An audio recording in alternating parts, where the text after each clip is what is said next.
Good morning friends, मेरा नाम doctor Surendra Gupta है। मैं कंसल्टेंट न्यूरोसर्जन हूँ। पिछली हम लोग ब्रेन टॉक में ट्राइजेमिनल न्यूरैल्जिया के कॉज, इसका टिपिकल फीचर और इसके डिफरेंशियल डायग्नोसिस जिससे कि हम लोग कंफ्यूज करते हैं उसके बारे में डिस्कस किए थे। आज के टॉक में हम लोग इसका डायग्नोसिस, इसका ट्रीटमेंट और ट्रीटमेंट के बाद इसका क्या प्रोग्नोसिस रहता है इसके बारे में डिस्कस करेंगे। इसका डायग्नोसिस के लिए मेनली क्लिनिकल डायग्नोसिस होता है। इसका पेन थोड़ी देर में करंट जैसा फेस के एक साइड में किसी भी एक डिवीज़न में, चाहे डिवीज़न 1, डिवीज़न 2 या डिवीज़न 3, मेनली सबसे ज़्यादा जो कॉमन है डिवीज़न 2, जो आँख और मुंह के लैटरल पार्ट के बीच में जो हिस्सा है इसमें आता है। क्लिनिकल डायग्नोसिस होने के बाद हम लोग इसको एमआरआई से प्रूव करते हैं। कई बार क्या होता है कि इसमें एक वैस्कुलर लूप होता है, जैसा कि मैंने पिछली बार बताया था। यदि वो वैस्कुलर लूप है तो इसको हम लोग इसके ट्रीटमेंट का डिफरेंट तरीका होता है, उसके बारे में बताएंगे। तो हम लोग एक एमआरआई कराते हैं जिसमें एक सिस सीक्वेंस होता है जिसमें हमें ये वैस्कुलर लूप दिखती है।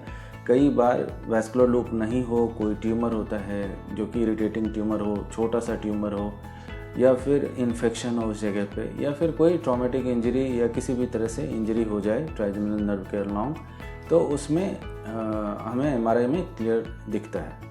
अभी इसका ट्रीटमेंट हम लोग इसको, जो सबसे कॉमन ट्रीटमेंट है मेडिकल ट्रीटमेंट, या फिर यदि कोई वैस्कुलर लूप है या फिर कोई ट्यूमर है तो उसके लिए सर्जरी करते हैं, या तीसरा पार्ट यदि कंजर्वेटिव ट्रीटमेंट या मेडिकल मैनेजमेंट से वो ठीक नहीं हो रहा हो तो राइजोलिसिस या राइजोटमी होता है, वो कर सकते हैं, या फिर स्टीरियोटैक्टिक रेडियो सर्जरी होता है जिसमें हम लोग नर्व के अलोंग एक सिंगल शॉट रेडिएशन थेरेपी देते हैं। अभी ये कब करना चाहिए? तो सबसे पहले यदि कोई ट्यूमर कॉज नहीं है या इन्फेक्शन कॉज नहीं है, या फिर कोई ऐसा कि लीजन नहीं हो आसपास, तो जो सबसे इफ़ेक्टिव ट्रीटमेंट है वो मेडिकल ट्रीटमेंट होता है। इसमें हम लोग मेडिसिन देते हैं और जो उससे लगभग 60-70% पेशेंट में फ़ायदा हो जाता है। और यदि ये कंट्रोल हो तो फिर आगे मेडिसिन कुछ दिन के लिए कंटिन्यू रहता है, जब पेशेंट धीरे धीरे टेपर ऑफ करते हैं और पेशेंट फिर ठीक हो जाता है।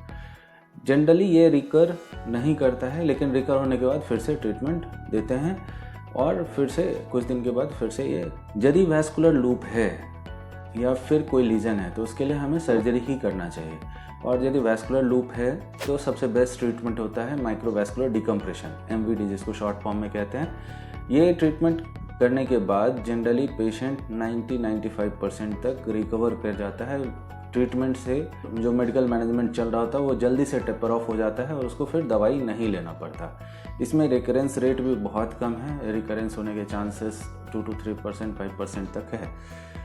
जो थर्ड कैटेगरी ऑफ ट्रीटमेंट है, यदि कोई ट्यूमर या लीजन नहीं है और मेडिकल मैनेजमेंट से ट्रीटमेंट सक्सेसफुल नहीं हो रहा है, तो हमें ऐसे कंडीशन में राइजोटमी कराना चाहिए। राइजोटमी एक माइनर प्रोसीजर की तरह है जिसमें क्या करते हैं कि हम लोग ये जो न्यूक्लियस है, ये ट्राइजेमिनल न्यूक्लियस हमने बताया था उस दिन आपको, ये ट्राइजेमिनल न्यूक्लियस को हम लोग अप्रोच करते हैं ये इस फोरामेन के थ्रू, और यहाँ हम लोग लोकल इंजेक्शन इस फोरामेन के थ्रू, और हम लोग यहाँ से ऐसे लोकल इंजेक्शन या फिर बैलून से डिकम्प्रेशन या फिर रेडियो फ्रिक्वेंसी एब्लेशन करके हम लोग इस ट्राइजेमिनल न्यूक्लियस को डीएक्टिवेट कर देते हैं, जिससे कि इसका जो करंट है, जो इसका नर्व स्टिमुलेशन है वो कम हो जाए और पेन ठीक हो जाए, पेशेंट को पेन रिलीव हो जाए।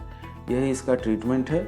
इसमें जो सबसे बड़ी प्रॉब्लम है जो बार बार रिकर करता है, बट यदि आप ट्रीटमेंट सही दें तो इसके चांसेस काफ़ी कम हो जाते हैं। 100 में 2-3 पेशेंट ही रिकर करते हैं, नहीं तो most of the time generally ये ठीक ही रहता है। Thank you.